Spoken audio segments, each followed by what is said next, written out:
Nós estamos num ano em que temos eleições gerais na nossa nação. Isso é importante, né, numa democracia. E eu acho que um dos programas de formação da vida mais belos que eu já vi foi trazido um dia por Jesus de Nazaré. Uma pessoa que não tinha um mandato, que não estava vinculado a algo que hoje a gente chamaria de política institucional, mas que, é claro, fazia política no sentido mais belo que os gregos trouxeram. Vocês sabem que a palavra política, né, no grego antigo equivale à palavra cidadania no latim antigo. É que uma é grega, outra é latina. Polis é comunidade de vida. Eu acho engraçado que algumas pessoas dizem assim: eu não me meto em política, o que eu quero é fazer cidadania. Se ela estudasse um pouco mais de idiomas antigos, ela ia entender que nós estamos falando da mesma coisa, só que uma é em grego e outra em latim. A sensação que dá é que política é uma coisa feia, suja, não merecida, e cidadania é uma coisa elevada. E ela significa o mesmo, com uma diferença: o idioma de origem e o uso que nós damos no cotidiano.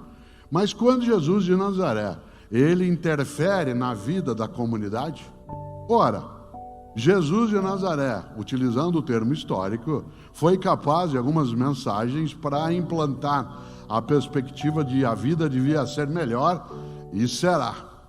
Uma delas aparece num dos 4 evangelhos, o único que não é sinótico, né? Não é como o evangelho de Marcos, de Mateus ou de Lucas, que é o evangelho de João, que é o evangelho um pouco mais filosófico para quem já o leu, né? Ele tem uma marca de reflexão muito embasada no que a gente chamaria, né, de filosofia e teologia mais adiante.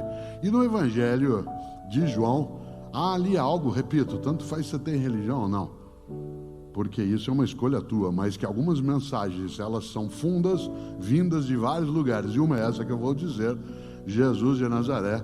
Há um registro no Evangelho de João, capítulo 10, versículo 10. Algo atribuído a Jesus de Nazaré, que eu acho magnífico como proposta de convivência, de vida, portanto, uma ação política, não necessariamente partidária, né? Porque isso é outra forma de fazer, é um dos modos de fazer política. E o grande, o especial, Jesus diz: quero que tenhais vida e vida em abundância. Eu acho isso genial. Quero que tenhais vida e vida em abundância. Quero que tenhais vida, já se tem, basta viva ou vivo estar. Mas a frase mais marcante é: não é qualquer vida, não é mini vida, subvida, banal vida, vida de miserabilidade, de dolo, apenas exclusivamente aquilo que machuca. Quero que tenhais vida e vida em abundância. Você sabe o que é abundância? Abundância não é exagero, não é desperdício. Abundância não é de modo algum o luxo descartável. Abundância é suficiência. Abundância é suficiência. Uma das coisas mais marcantes é lembrarmos que para que a vida seja melhor, e será, nós temos de ser capazes de partilha, para que a vida ela tenha a marca da suficiência, suficiência de afetos, suficiência de condições materiais, suficiência de dignidade, suficiência. Digo de novo: a abundância de modo algum é exagero, é descarte, é aquilo que sobra à toa. Uma vida abundante é aquela na qual não haja carência de alternativa. Se você e eu tivermos uma carência de alimento, de abrigo, de cuidado de saúde, de afeto, a abundância é exatamente quando há suficiência. E eu estou dizendo isso por uma razão, porque pessoas que têm mais idade como eu, talvez se lembrem do que eu vou dizer agora. Nosso país, nos 50 anos mais recentes, ele teve uma progressão econômica inédita no tempo anterior. Nós tivemos, nos 50 anos mais recentes, uma mudança significativa em termos de condições econômicas.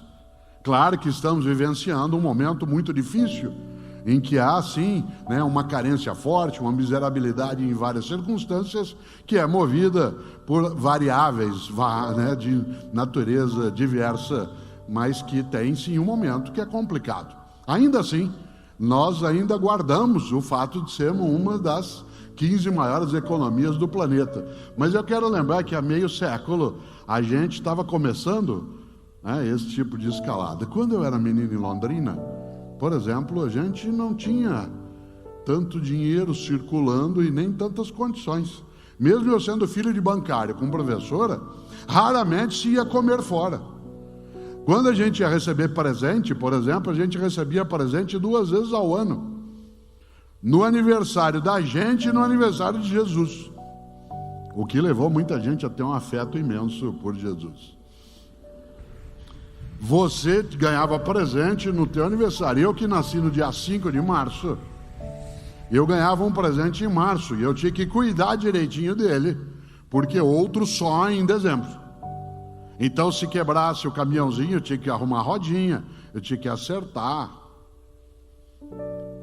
Atenção, eu não vivia uma circunstância de penúria, mas não havia tanta circulação. Quando eu era menino, pouca gente tinha carro na família. Era um tio que tinha carro. E a gente, inclusive, saía aos domingos para fazer uma coisa que era dar uma volta. Hoje a gente detesta o trânsito, mas existia uma época em que a gente entrava todo mundo dentro do carro, 8, 9 crianças. Não existia cinto de segurança. Alguns no Fusca iam lá atrás, naquela parte aberta do banco de trás, em que estranhamente se negava a lei da física, que dizia que 2 corpos não ocupam o mesmo lugar.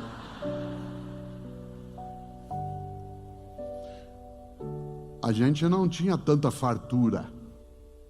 Quem aqui foi formado em famílias de pessoas que tiveram que trabalhar na roça, arrumar as coisas, foram para o campo, sabe o que significa?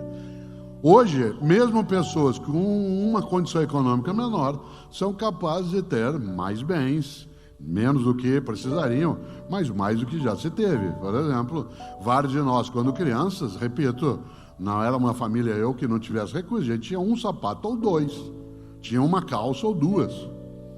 Nesse sentido, não havia a ideia de abundância como excesso. E aí tinha uma coisa que tem a ver com o que eu estou dizendo agora, e com essa expressão magnífica de Jesus, que era que tenhais vida e abundância, para a gente fazer uma vida melhor.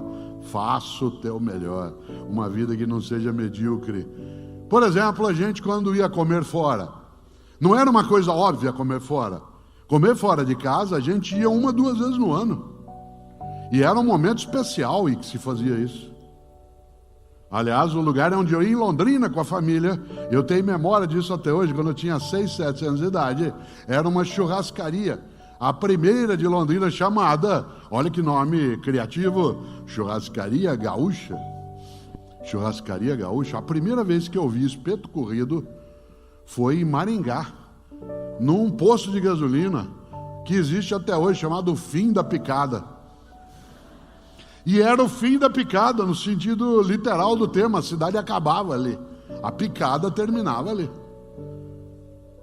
E a gente, quando podia ir a um lugar desse, era uma alegria.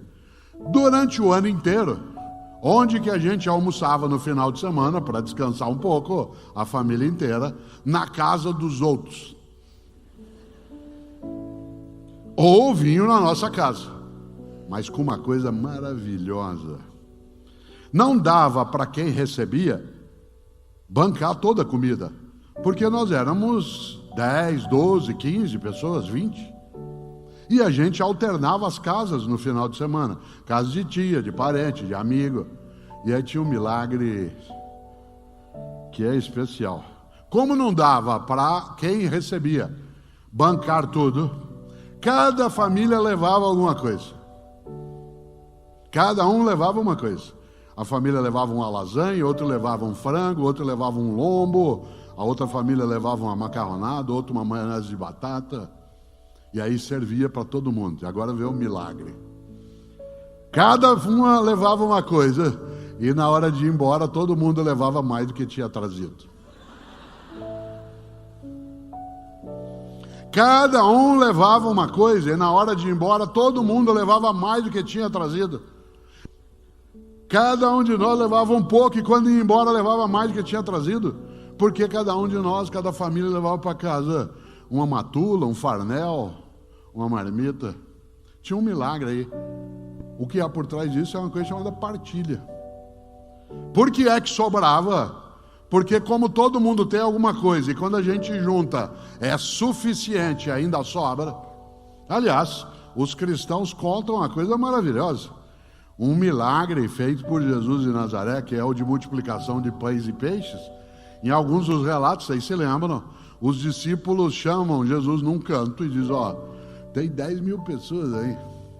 E eles estão com fome, eles não querem ir embora. Bom, nem eu iria se eu ouvisse alguém falar sobre fraternidade, vida decente, solidariedade, não exclusão. Também ficaria eu. E aí os discípulos, segundo os relatos, disseram, o povo não quer ir embora, quer comer. E aí Jesus pergunta, o que é que tem para comer? Tem aí alguns pães e alguns peixes. O que eles falaram? O que nós podemos fazer? Ele disse, vocês vão, entrem, recolham o que tem na multidão e distribuam. Diz o relato que não só todo mundo comeu, como sobrou cesto de pão e de peixe. Qual é o milagre? Jesus, vou usar o termo técnico, de modo taumatúrgico, isto é, milagreiro, foi lá, pôs a mão e fez 2 pães virarem 500. Não, o milagre é outro. É um milagre que você e eu podemos fazer também, se a gente entende esse ensinamento, que é o milagre da partilha. A partilha, a capacidade de repartir, isto é, de multiplicar. Porque quando você divide, você diminui, mas quando você multiplica, você faz crescer. Nós temos que substituir paulatinamente uma vida dividida por uma vida multiplicada. Não é fácil, não é ausência de conflito, porque nós não queremos na vida a paz dos cemitérios, onde não há paz, o que há é impossibilidade de discordância. Claro que nós não queremos uma vida na qual inexista conflito, porque isso é uma impossibilidade. O que nós queremos é uma vida na qual inexista confronto. Conflito é divergência de postura, de convicção, de percepção. Confronto é a busca de anular a outra pessoa. E se a gente achar que a vida devia ser melhor, e será, nós temos de prestar atenção em várias frases. Uma delas é essa de Jesus de Nazaré, que tem uma beleza maravilhosa dentro de uma ideia. Vou dizer de novo, quero que tenhais vida e vida em abundância. Mas se você notou, olha que beleza, a frase está no plural. A frase não é quero que você tenha vida e vida em abundância. A frase é quero que tenhais vida e vida em abundância.